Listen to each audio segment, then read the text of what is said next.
Haryana political junction में आपका स्वागत है। एलनाबाद में इंडियन नेशनल लोकदल इस सीट पर पिछले 24 साल से कब्जा बनाए हुए थी। इसी कारण इसे इनेलो का गढ़ कहा जाता है। 2000 में भागीराम और 2005 में सुशील इंदौरा आईएनएलडी से जीते थे। 2009 में ओम प्रकाश चौटाला ने भी यहां से जीत हासिल की थी, जिसके बाद अभय चौटाला उपचुनाव में जीते थे।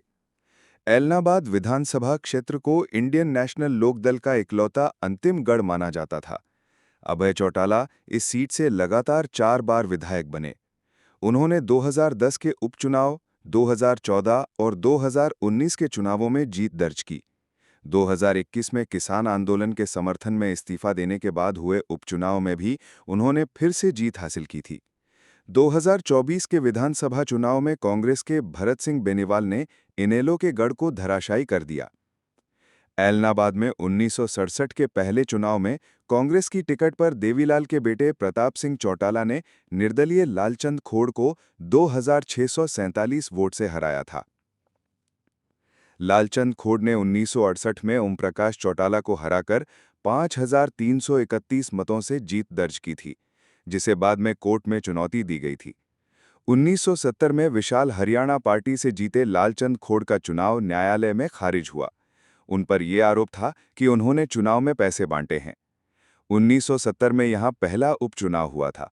इस उपचुनाव में ओपी चौटाला ने कांग्रेस के प्रत्याशी मणिराम को 1846 वोट से हराया था। एलनाबाद विधानसभा के 1972 में कांग्रेस के बृजमोहन ने निर्दलीय बीरबल को 12106 वोट से हराया था। 1977 के चुनाव से लेकर 2008 तक ये सीट दलित समाज के लिए आरक्षित रही। 1977 में जनता पार्टी के भागीराम ने निर्दलीय मणिराम को 7404 वोट से हराया था। 1982 में लोकदल के भागीराम ने कांग्रेस के मणिराम को 5818 वोट से हराया था। 1987 में लोकदल के भागीराम ने कांग्रेस के मणिराम को 15123 वोट से हराया। 1991 में कांग्रेस के मणिराम ने जनता पार्टी के भागीराम को 13761 वोट से हराया। 1996 में सोशल एक्शन पार्टी के भागीराम ने हवीपा के करनेल सिंह को 7198 वोट से हराया। 2000 में इनेलो के भागीराम ने कांग्रेस के ओम प्रकाश को 15054 वोट से हराया। 2005 में इनेलो के सुशील इंदौरा ने कांग्रेस के मणिराम को 21833 वोट से हराया। 2008 के परिसीमन के बाद 2009 में हुए चुनाव के समय ये सीट रिजर्व से सामान्य हो गई। 2009 में ओम प्रकाश चौटाला ने कांग्रेस के भरत सिंह बेनीवाल को 16423 वोट से हराया।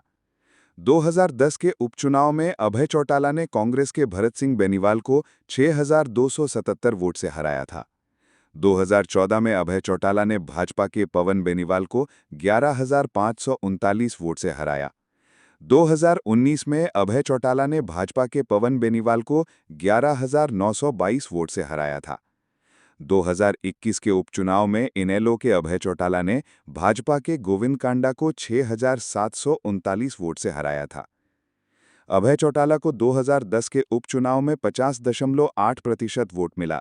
2014 में अभय चौटाला को 46.7% वोट, 2019 में अभय चौटाला को 37.9% वोट, भाजपा के पवन बेनीवाल को 30% वोट, कांग्रेस के भरत सिंह को 23.5% वोट मिले थे।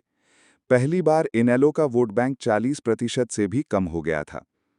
हालांकि 2021 के उपचुनाव में अभय चौटाला को 43.5% वोट, भाजपा के गोविंद कांडा को 39.1% वोट, कांग्रेस के पवन बेनीवाल को 13.8% वोट मिले। इस चुनाव में कांग्रेस की जमानत जब्त हुई थी, क्योंकि जमानत बचाने के लिए कम से कम 16.7% वोट चाहिए होती हैं। ऐसे में अभय चौटाला के लिए खतरे की घंटी इस उपचुनाव में बज गई थी। अभय चौटाला ने कृषि के 3 काले कानूनों के खिलाफ इस्तीफा दिया था, सो इस सहानुभूति के कारण सिख और बागड़ी दोनों बेल्ट में उन्हें अतिरिक्त वोट मिल गया था। इस समय ये साफ हो गया था कि एलनाबाद में जीत दर्ज करने के लिए त्रिकोणीय मुकाबला होना बेहद जरूरी है। आमने सामने के चुनाव में अभय चौटाला की हार के समीकरण ज्यादा बन गए थे, क्योंकि अभय चौटाला के फेवर में 40% वोट हैं, उनके खिलाफ 60% वोट हैं। जब तक ये 60% वोट 2 जगह विभाजित नहीं होगा, अभय चौटाला के लिए चुनाव मुश्किल होता रहेगा। 2024 के चुनाव अभय चौटाला को 39.7% वोट मिले, जबकि कांग्रेस के भरत सिंह बेनीवाल को 49.1% वोट मिले। वहीं भाजपा के अमीरचंद मेहता को 8.4% वोट मिले। यहां इस चुनाव में भाजपा की जमानत जब्त हुई है। इस चुनाव में अभय चौटाला को 62,865 वोट मिले, जबकि भरत सिंह बेनीवाल को 77,865 मत प्राप्त हुए। बीजेपी के अमीरचंद तलवाड़ा को 13,320 वोट, जेजेपी के अंजनी लड्ढा को 1,593 और आम आदमी पार्टी के मनीष अरोड़ा को 885 वोट मिले। ये हार इनेलो के लिए एक बड़ा झटका था, क्योंकि ये पार्टी का एक प्रमुख गढ़ था। अभय चौटाला 14,861 वोटों से हार गए। आज हम उन सभी कारणों की पड़ताल करेंगे जिसके कारण इनेलो का गढ़ टूटा है। 2009 के विधानसभा चुनाव में ओम प्रकाश चौटाला ने उचाना कला से कांग्रेस के चौधरी बीरेंद्र सिंह और एलनाबाद में कांग्रेस के भरत सिंह बेनीवाल को हराया था।